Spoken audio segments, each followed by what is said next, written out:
Welcome to Friends and Neighbors. I'm Sherry Tatum, your host for the day. And you know what? It always amazes me what wonderful guests we have here on the show. We've got Sharon Almon today coming. She's going to teach us how to, for our marriages, not to just to survive, but to thrive, even in financial difficulties. She's written a book called More Than a Paycheck, and you're going to love to hear her tell you how to make your marriage thrive. But right now, we're going to hear my wonderful, beautiful co-host, Sandra O'Neill, sing her song. It is from Lavished from Grace. It's from her CD, and I think it's called Love is God, if I'm not sure. But Sandra, take it away, honey.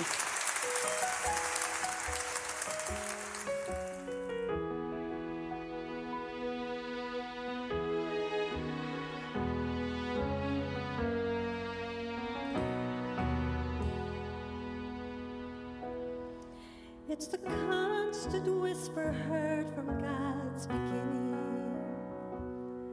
It's the light that spills across the universe. All creation finds its own way of revealing what is carried on the wind around the earth. God is love. We are fragile, so He reaches down to help us. We're in chains and He will rest until we're free. We are lost and so He makes a way to save us. Yet it's hard to comprehend the mystery. Oh, God is love. God is love. Won't you open up your heart and believe? God is love. There is hope for everyone who receives the grace He lavishes on us. Oh, God is love.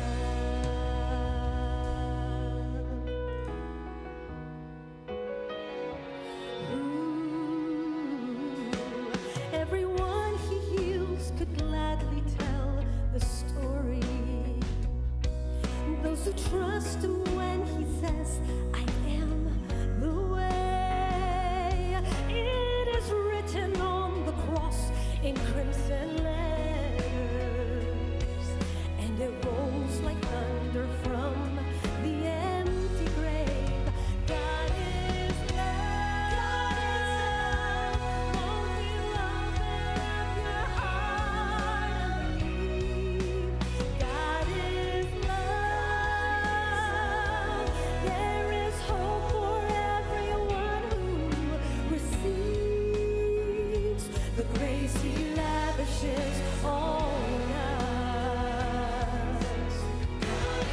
When the hurt you feel, it's so real you can't go on. Just remember He will never fail, and He will have you in His hands. Oh, one day soon He will appear and we'll proclaim it.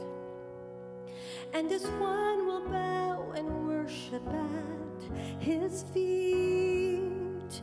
And the angels will fall silent when they hear us, as the saved begin the song of the redeemed.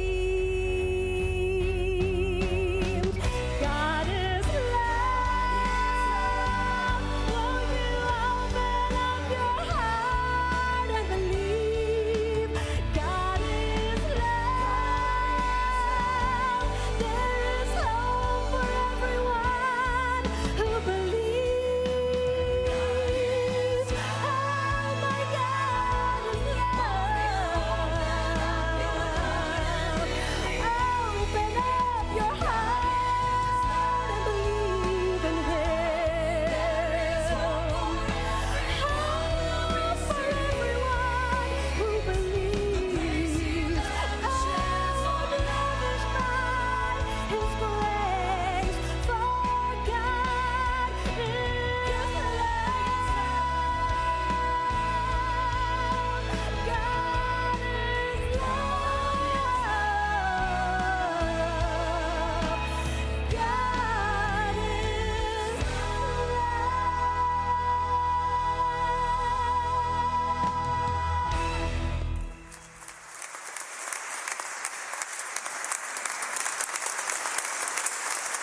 welcome back to Friends and Neighbors. And I was telling you before in the open that Sandra was going to sing, I think, Love is God. Well, that's wrong. It is God is love. Okay, That's Sandra. right. God is love, right? And your new CD, Lavished by Grace. That's right. They can find I it got there. that right. Thank you so Yes, much. you did. Yeah. But anyway, gosh, we're going to learn from Miss Sharon Almon. Sharon, welcome to Friends and Neighbors. Yes, welcome. You're just so wonderful. I met you before the show. You're just so fun. The three S's, I right? know, Sherry, Sandra, and Sharon. Yes. We got it going on today, girl. That's right. Yeah. Well, thank you so much for having me. I am just so excited to be here. Well, you know what? This book, More Than a Paycheck, y'all want to know about that? More than a paycheck. Because it's a life story of faith, love, and renewal in the face of financial adversity. Yes. You've been through it. You walked through it, didn't you, Sharon? Absolutely, absolutely. So tell me about that, a little bit about it, and we're going to get more into your book, but tell me a little bit about that. Certainly. My husband and I, Maurice, the love of my life, and I have been married 36 years. And Congratulations. yes, we Congratulations. just, woo! 36 Whoa. years. We celebrated that. this Yes. past August 15th. We have two wonderful children. Our son is a United States Navy. He's been in for 13 years, James, and our daughter, Christine, just celebrated her 30th birthday, and she's a University of Georgia grad. So she's here working in finance. But I'm telling you, the 36 years we have been through it. Yes. My husband's an IT professional, and during the economic turndown, he was downsized 3 different times. Oh, my goodness, And 3 times? 3 times. A lot of the IT professional positions went overseas, and one time the duration was for 2 years Did and you 3 panic? months. Did you panic? Well, I'm gonna tell you. Did you go, oh, my goodness? I'm just gonna be transparent and real. As a woman, we seek security, Oh, correct? yeah. Don't we seek security? Right. A lot of us. And for me, my husband has always been a provider. He was the protector. He did all of it. And as my book says, we thought we were living the American dream. We thought we were doing everything right. We had faith in God. We're not religious, but we have a relationship. But God's about to put you through a test. He wanted to put me through a test. Yes, and he did. if he had not put me through that test, I wouldn't be sitting on this Yes, couch you would right not now. have this wonderful I would not book. have this Yes, wonderful book. Because I absolutely. used to say to my husband, honey, why us? Why were we selected to go through this? And he would say, why not us? Yes, And that was so absolutely. true. Why not us? Wow. Because someone has to be a voice Yes. to promote healthy marriages. And that's what really this is birthing, promoting healthy marriages. What a positive response and an attitude. Yes, because as we were going through it, and when he was downsized, and I was the primary breadwinner, because I always worked because I wanted to, not Right. necessarily because I had to. And that's a big difference. He was able to provide off the one income. I was very budgety, and we just made it work. Right. But then all of a sudden, I found myself in the primary breadwinner role. And what that meant for me is to still maintain him as the head of our home, Important. very important to important. respect and honor him, even though I was bringing home all of the financial gains, thus birth more than a paycheck. Because so many people equate who their husband is by what he does. Yes. My husband's an IT professional, but that's not who he is. Oh, who is he? He's a child of God. He's a child of God. That's right. He has high integrity, character. He gives back to the community. He is a lover of his wife, of his children. Right. I mean, the man is on like 6 committees in our homeowners association, but his name is he is honorable. Right. When I think of the Almon name, he has created his own legacy, and it's not about the paycheck that he brings home each and every day. It's about the love that he gives to our And the family. character. And the character part. inside the man. Exactly. But okay, so he's being downsized for the first time. What was going happening? through your mind? In 2003, that was the first downsizing. He worked for a organization, and I don't really want to call the name, but he Right. worked there for 17 years. And that was the beginning of the downsizing. I don't think people realize it. They call it downsizing, and then they actually hire folks back at a lower wage. That's what really Is happened. that when jobs were going internationally They were and going outsourcing? internationally and outsourcing. Outsource. Exactly, Oh, okay. exactly. And it was a large insurance company. So he had given 17 years. And he called me and he sat me on his Wow. lap and he said, honey, I have something to tell you. Now, we relocated to Georgia in 1999. And so when we moved here, by 2003, our son was going to his first year in college. Our daughter was in middle school, had created friends. And when we got the news, I thought, oh my God. And they wanted us to make a decision like within a week. to move back to Illinois Really? to possibly keep his position or stay in Georgia. Well, I didn't think, I was like, well, we'll just stay here. We have our home, our son's he's going to be going to Americus, Georgia. We didn't want to move far away. So we thought, oh, he'll get another job. No, it's not he'll get a job like that. Well, the first time, not right away, it was several months. He went back to school, got some more certifications, and then he got another position. That was the first downsizing. And you were working at And this I was time. working, and my career was actually on the upward swing because I was in workforce development, and I was the director of the career services division. So his position was going on the decline, and I was soaring. Which can cause problems too, Absolutely. in different marriages, I might can. say. It could. Okay, so now you got the first one. What about? Okay, here comes the second Here one. comes the second one. I was in my office just doing my work, and we never really talked a lot during the day. So my telephone rang, and I could see on caller ID it was my honey. So I'm all cheerful. Hi, sweetie, how are you? He said, honey, I just wanted to tell you, HR just came to my office, and I have to pack up my desk and be out in 30 minutes. Wow. So I'm sitting at my desk, and even though, you know, faith, friendship, and fun is the cornerstone of our relationship, when you get news like that in the first thing in the morning, my heart just dropped. Sure. And I said, baby, it's going to be okay. And I wasn't the director at that time. I was the manager over the careers department. I called the director, told her I need to go home because I wanted to be there when he got there. Yeah. I was stopped by the store, got his favorite foods, went home, cooked him a good, nourishing comfort meal. How you guys are so positive. I'm telling you, I'm Let me learning. tell you, I know. But let The me ceiling tell is falling on me. I gotta go. I gotta go cook for my husband, girl. I know. And this position, he had only been there 4 years, so I knew there wasn't going to be a big severance. I knew all of those things. And even though I was being positive in my heart, I was thinking, oh my God, what are we going to do? So he bounced back from that position and got another position. So that was the second time. I called that the tornado. But the tornado. But the tsunami comes the third time. The tsunami. Oh, dear. Cardiac arrest. Elizabeth, this is a big And that one. was the one. You know, I said marriages, I equate them to a weather forecast. Sometimes the marriage is going great. The kids are doing good. There's no problems. You think life is grand. Then after that, you might have a day that's cloudy. And, you know, it's not perfect, but it's status quo. Right. Then you might have a tornado, and it's like, oh, it hits hard and fast, and you think, how are we going to recover? But I'm telling you, that third time when it came, that was the tsunami. Yeah. And when that tsunami hit, it's like, okay, I don't know how we're going to recover from this. It took faith, friendship, fun, more faith, friendship, and fun to get through that. And let me tell you, that was the 2-year and 3-year time period. And our faith was tested. There was some dark, difficult days where we had to cling to each other. Right. And I try not to get emotional about it, but to be real and transparent, it's one thing when you've done all the right things and you know where your finances are coming from, you know how you're going to pay your bills. But for the first time in probably 30-something years of marriage, I really didn't know how that mortgage was going to be paid. And so that was difficult. And we didn't share a lot of that with a lot of people because we were always that type of couple that we were self-sufficient. We were going to do it. Thank you, Sherry. We're going to do it on our own. So we just held to faith, and we never stopped fellowshipping with the body of Christ. We never stopped tithing. We never stopped giving.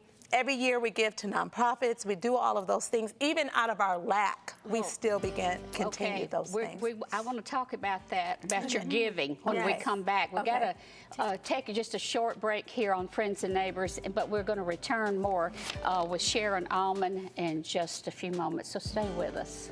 Great.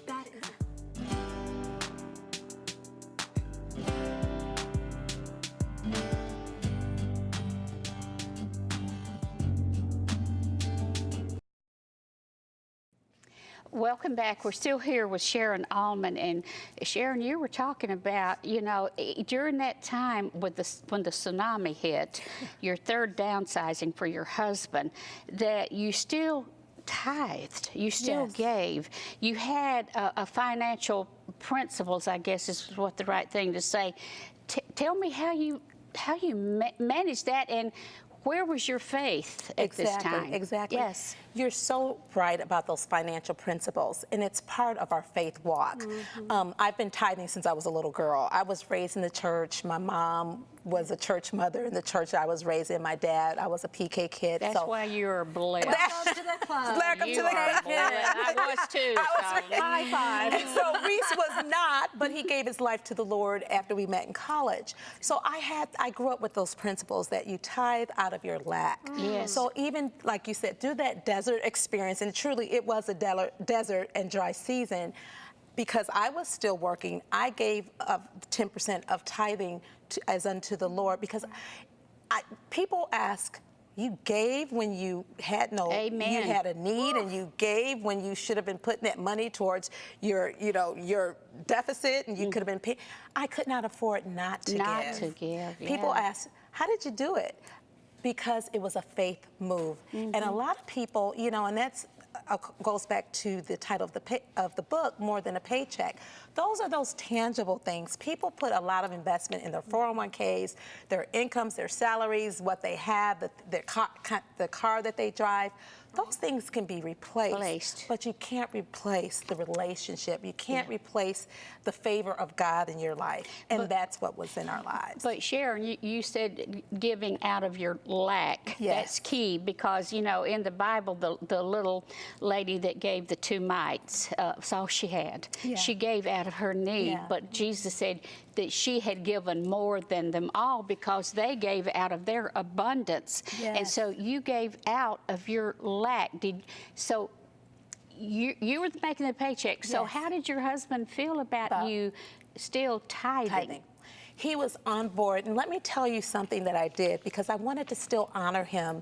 Even though I was bringing home financially the income now into the home, I wanted him to always feel honored as the head of our home. So I would write out the tithes check, I would write out the offering check, I would hand it to him, and he would put it into the basket when the offering was passed.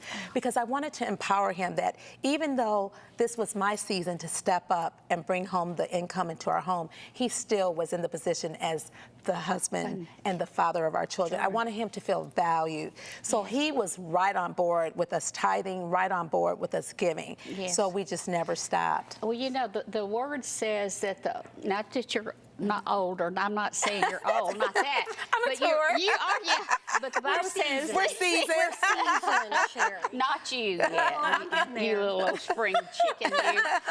The Bible says that the older women are to teach Right. the younger women, and I must say, Sharon, you are a wonderful teacher of the inspiring. principles of God, of makes me want to cry, how women of all ages are to treat their husband, respect their husbands, esteem them higher than ourselves. No matter what we're doing, our husbands are to be esteemed, and they are still the head of that home, regardless. Absolutely. Well, how was he taking this of being downsized?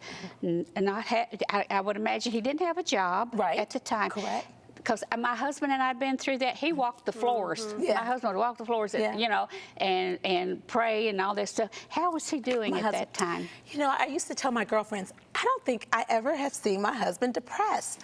But he threw himself into volunteer work. He volunteered at the church. He volunteered at the ministry. He volunteers in the community. I always tell him, you have the gift of helps. And what that means is he will help anyone, whatever, Wonderful. move in their home and blah, blah. But he is just a passionate person about living in life. And he always would tell me, babe, the Lord didn't bring us this far to leave us out there. Amen. And so that empowered me to know this was just a season we were going through, and it seemed like it was lasting forever. Because the very first time we had the 401k, we had a package deal, blah, blah. But that third time, there was nothing. There was no package, there was no severance, there was no. So you're continually to, whittle down your savings that you've had. Can you imagine even if you've saved 2 years of that's hard. saving, We did and that, that's hard. right. So now you're starting back at the drawing board. Yeah. How encouraging is it that you're seeing your husband out there versus I'm just going to stay here and get online and try to figure something out. But he is out there Yes. showing the initiative, encouraging you. And You are others. and others, Yeah. which is amazing. God does work all things Yes, for he good for does. those who love him and trust him. He does. And to me, more than a paycheck, it's about the character of God. It's the love and the commitment that you have. Tithing. I will tell you that is a That's major. That's huge. major. It's a responsibility and an accountability. Yes, it is. That a lot of men, even though they have the money, are still struggling with it. Yeah. Yes. Because it is that, because they are that. That sole winner. Yeah, I know men struggle, I think more than women in giving in Yes. hard times because they know how hard it is to make that. Right. And for you to be the head breadwinner, we might call it that, I know that's For hard that for season, a man right? Yes. too. Absolutely. But it sounds like, Sharon, through faith and through fun, that you made it thrive, your marriage, as you say. Absolutely. So, And in the book, I must tell you, when you're going through dark days and difficulties, you still have got to keep that marriage fresh and alive. And you think, oh, well, we didn't have any money, and we didn't. So we did non-costly type things. We get in the car, and where we live, they have the amenities there. We go play tennis, we use the pool, we go to the park. I pack a lunch. So I give tips to couples. If you're going through something like this, it doesn't mean that your marriage has to suffer. That is a huge component of it, but continue to respect and honor each other. Continue to build on your relationship, because if you don't, when you come out of it, there's going to be a lot of bitterness. And so we didn't want bitterness to set in. So we continue to do those things to keep our marriage vibrant and going. Creativity behind there too, Yes. to still go out on dates, Yes. or you have Pack no lunch. money to go out, Yes. but let's still have some time together. Yeah, you just do different things. You downsize your life. because if you don't, you become bitter, I That's think. right. If you don't have some kind of enjoyment, my husband and I would go to a dollar movie. I They love had it. dollar I movies remember back then, that. and we'd have a hamburger and a Coke afterwards, and we thought, woohoo. Yeah. But you know what? We've looked back on that, Sharon, and I imagine you and your husband have, and that was some of the better times, don't you Yes, think? Because didn't absolutely. it up your prayer life? Oh, God, yes. Yes, didn't y'all have to pray more, Yes. believe more? I Yes. mean, you're really walking with the Lord then. I mean, are. because there's nowhere else to go, Sharon. There's not. Sometimes there's not. There's nowhere else to go. Yes. And I share this because whether you are a person of faith, which I am, so I approach things as a person of faith, but if you're out there and you have no faith, the principles of this book will work for you. So a lot of friends, I've had friends from the Jewish faith, friends who have no faith, and they have read this book and they said, Sharon, it helped me so much with my relationship. Yes. So I think some people think, oh, it's a Christian book, I'm not going to read it. Yes, it's written from a Christian perspective, yes, because I am a person of faith. Yes. However, I want to be able to share love always and share that marriages do rock and marriages are covenant relationships with the world. You talk about has the loss of income negatively impacted your marriage in the area of communications. So what you're saying, well, it says lifestyle and intimacy. How did that work for you? Let's talk about all three, okay, real quickly. about Well, three. first of all, communications. Yeah. It's proven that women speak about 20,000 words a day, men about 5,000, maybe 6 stretching it. Yeah. So that in itself, we have way more words than they can speak in a Yes. day. So sometimes my honey would come in the house and I'd look at his face and because tone and timing is everything You with a better man, believe isn't it. it? Yes. Yes. So I'd say, baby, did you use all your 5,000 or 6,000 words today? And he'd just kind of give me a little smile. So I thought, okay, this is not the time to bring this up. About the intimacy part, that could be a struggle. I want to be transparent and real. When you're for a woman, we like security. We when got a minute. When the finances aren't there, then okay, a minute total left. I just want to say, overall, faith, friendship, and fun is what really kept us on the saddle for keeping our marriage strong and thriving. And I encourage everybody to go out to my that's in this website. book. It's in this book. Yeah, your website. My website is www.sharonlalmon.com. They can go purchase the book online. It's on Amazon. I also have an ebook. So if you don't want to get a print version, you can do an ebook or on Kindle. Sharon, it's been Well, awesome talking to yeah. you. And tell Wiley Jackson I said I love him. I love him, Bishop Wiley Jackson. Yeah, I will tell him. Yes, okay. Thank you, Sharon. Thank you for having me. Hey, we've had a ball here. Hope Yes. you have, and hope you've learned and get more than a paycheck. It's more It'll than a help you. Thanks for being with us on Friends and Neighbors. God bless. See you next time.